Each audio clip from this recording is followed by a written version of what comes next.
Have you heard about the new Smule playlist feature? Well, mid-July, Smule released a new playlist feature, and unlike how when they rolled out the new profile look and function, people were upset, this new Smule playlist update is exciting and, in my opinion, highly useful. I'm already using it for a few purposes. Before Smule playlists. As a brief background, prior to this playlist update, users had one favorites tab to which they could add any recording. However, it was limited to 500 songs. So in order to get around this, many people who had more than 500 favorite songs had created their own custom hashtags so they could search by that hashtag and find their favorites later on. In addition, it was public, so there wasn't any way to favorite a song but not show it to the entire world of Smule. Smule playlist now. As you could see, it had its limitations. And don't get me wrong, the new playlists have downsides too, but it does give us more than what we had before. So what does it give us? Well, number one, rather than having only one favorite playlist, you can now have an unlimited number of playlists. That's right, unlimited. Number two, each list can have up to 250 songs, which is half of what the favorite list provided, but with the ability to now have unlimited lists, I feel like that addresses the limitation. Number three, in regards to favorites, it does still exist. It was converted into a playlist and now shows at the top of your playlist tab. And unlike any other playlist you create, it still can have up to 500 songs. Additionally, you can't make this list private. It's the only list that you can't. Number four, unlike the old favorites list, you can now change any of your custom lists to private rather than public, which is particularly great if you're a super fan of someone, love their songs, but don't want them to see that you have an entire list dedicated just to them. Playlist uses.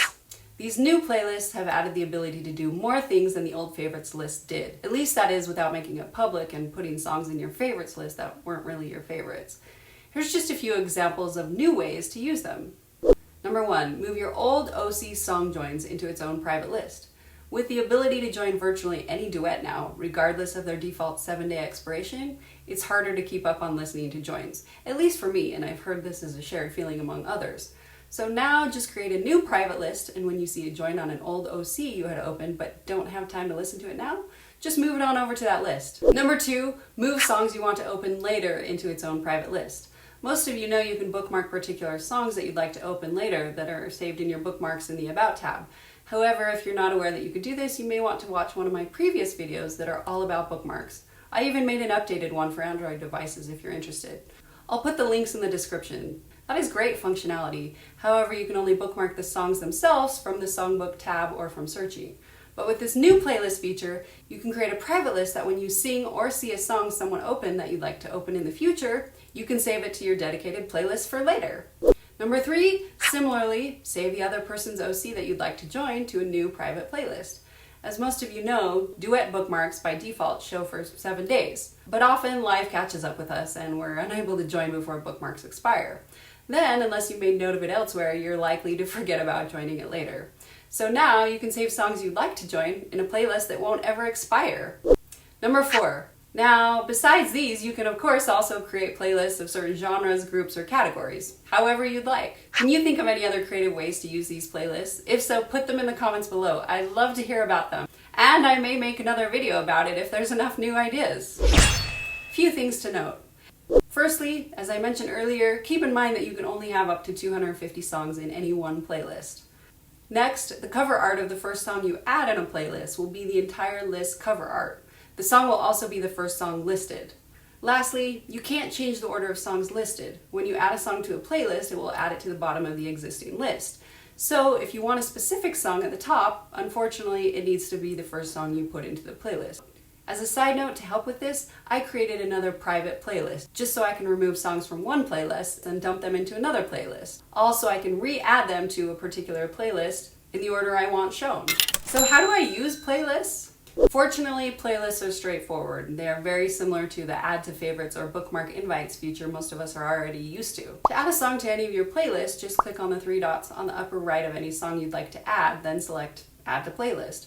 From there, it will show you all your existing playlists to which you can save to, or at the bottom of the screen, it gives you the option to create a new playlist. Note that from my understanding, this is the only time or area where you can create new playlists, and it doesn't give you the option to change it to private. If you want to change it to private, you'll have to do it later on. After you've created a playlist by adding a song to it, you can then go to your playlist, click anywhere on the row of the playlist you want to select, Then on the next screen, select the three dots to the right of the pencil or edit icon. There it will give you the option to make private or delete the playlist. Similarly, if you wanted to change a private playlist to public, that's where you'd also change it. Instead of make private, it'd say make public. It also gives you the option to cancel if you accidentally click there or changed your mind. If you haven't noticed, a quick way to tell if a playlist is public or private is by the icon to the right inside the playlist row.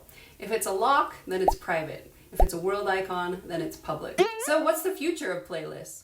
Most who started using the playlists have quickly identified functionality they wished it had. Fortunately, many of the ideas I've heard are already on the development plan per Smule's blog post, which I'll list in the description if you're interested. They mention 3 things they plan on implementing in the future. Number 1, the ability to share playlists. Number 2, more ability to edit them, such as adding descriptions and changing the cover art. And lastly, and in my opinion the most wanted, the ability to control and change the song and playlist order. As a side note, Smule is looking for more feedback on this feature, so if you're interested, you can fill out a survey to let them know your thoughts. I'll put that link in the description as well. So there you have it. I hope you learned what you came here for, and perhaps a bit more. How do you use the new playlist feature? I'd love to hear about it in the comments below. If I missed something, you have a question in regards to the future, or you even have a suggestion for a topic of an upcoming video, I'd love it if you put it in the comments below.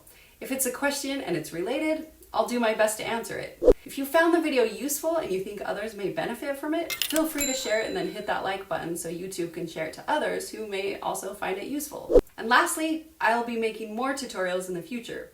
So if you want to see more tutorials like this, hit the red subscribe button. Then if you want to be notified when the next tutorial is published, hit the little bell icon next to it. As always, happy smuling!